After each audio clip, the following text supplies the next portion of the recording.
The first time my neighbor said it, I thought I had imagined it. Don't look at me like that. His voice was low, almost swallowed by the evening wind that slipped between the narrow buildings. I was standing on my balcony, hands wrapped around a mug of tea that had long gone cold, staring, again, at the man across the courtyard. I didn't even realize I had been staring. But I had.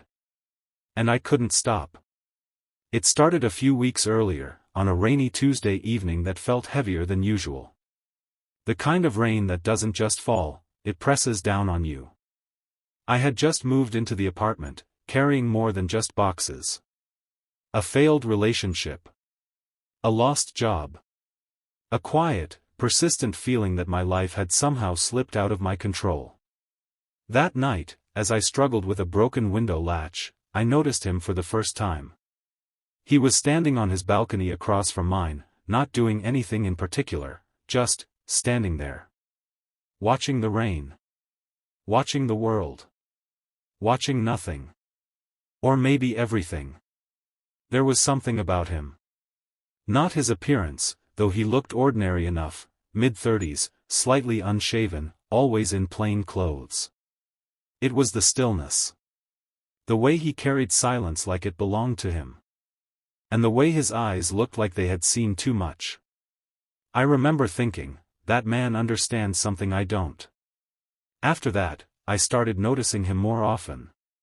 Every morning, he would sit by his window with a cup of coffee, staring outside as if waiting for something that never came. At night, he'd stand on the balcony again, hands resting on the railing, looking out into the darkness. And me? I watched. At first, it was accidental. Then it became curiosity. And before I knew it, it became something I couldn't explain. Something that pulled me back to that balcony every single day. I told myself it was harmless. That I was just observing. People watching. Trying to distract myself from my own problems. But deep down, I knew the truth. I wasn't just watching him. I was searching for something in him. Something I had lost in myself. The day he spoke to me was the day everything shifted. Don't look at me like that. I froze. My heart started pounding so loudly I was sure he could hear it from across the courtyard. I'm sorry, I stammered, embarrassed. I didn't realize. What are you looking for? He interrupted. The question caught me off guard. I'm not looking for anything, I said quickly, but even as I spoke, I knew it wasn't true. He let out a small, almost bitter laugh. That's the thing, he said. People who stare like that, they're always looking for something. I didn't know what to say. So I said nothing. And for a moment, neither did he. Then, without another word, he turned and went inside. I stood there long after he was gone, my tea untouched, my thoughts tangled. What was I looking for? I didn't have an answer. But the question stayed with me. The next few days, I tried to avoid him. I stopped going to the balcony. Kept my curtains drawn. Busying myself with unpacking, job applications, anything that would keep my mind occupied. But it didn't work. Because even when I wasn't looking at him, I was thinking about him. About his question.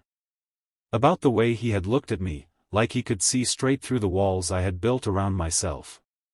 A week passed before I saw him again. This time, it wasn't from a distance. It was in the hallway. I was struggling with a grocery bag that had split open, oranges rolling across the floor like tiny suns escaping gravity. And suddenly, there he was. Kneeling down, picking them up one by one. Here, he said quietly, placing them back into the bag. Thank you, I replied, avoiding his eyes. For a moment, we just stood there in awkward silence. Then he spoke again. You stopped coming to the balcony. I hesitated. Yeah. I thought maybe I was making you uncomfortable. He shook his head slightly. You weren't. That surprised me. Then why did you say? Because I was, he interrupted. Uncomfortable. I looked up at him then. Why? He didn't answer immediately. Instead, he leaned against the wall, exhaling slowly. Because you looked at me like you were trying to understand me, he said. And I don't even understand myself. There was something raw in his voice. Something honest. And suddenly, I felt my own defenses crack. I think I admitted, trying to understand you. Why? The question came again. But this time, I had an answer. Because I feel lost, I said softly. And you didn't. He let out a quiet chuckle. That's funny. Why? Because I've never felt more lost in my life. That was the moment everything changed. Because in that simple exchange, the illusion shattered.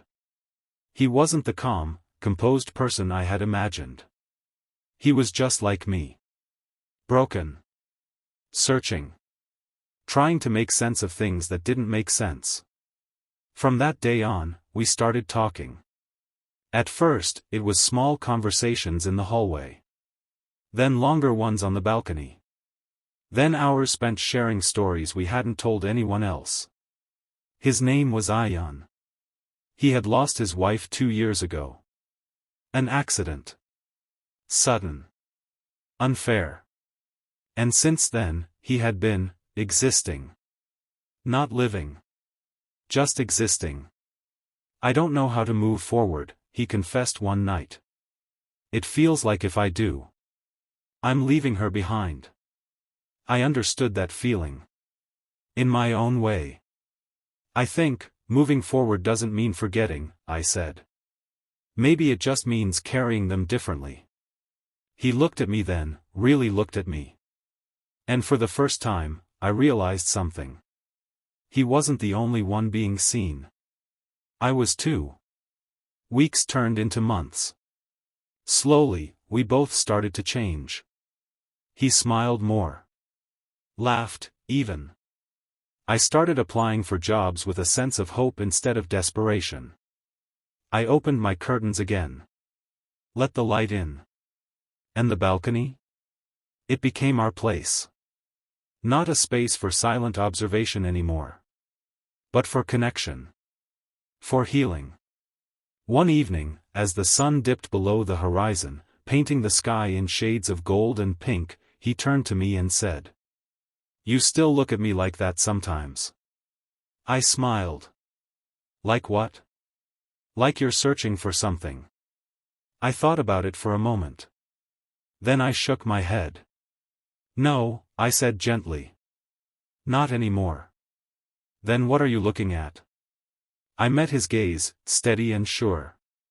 Someone who reminded me how to find myself. He didn't say anything after that. But he didn't need to. Because sometimes, the most powerful answers are the ones you feel. Not the ones you hear. And as I stood there, no longer lost, no longer searching, I realized something I would carry with me forever. Sometimes, we look at others not because we're curious about them. But because, somewhere deep inside, we're hoping to recognize a piece of ourselves. And when we finally do, that's when the healing begins.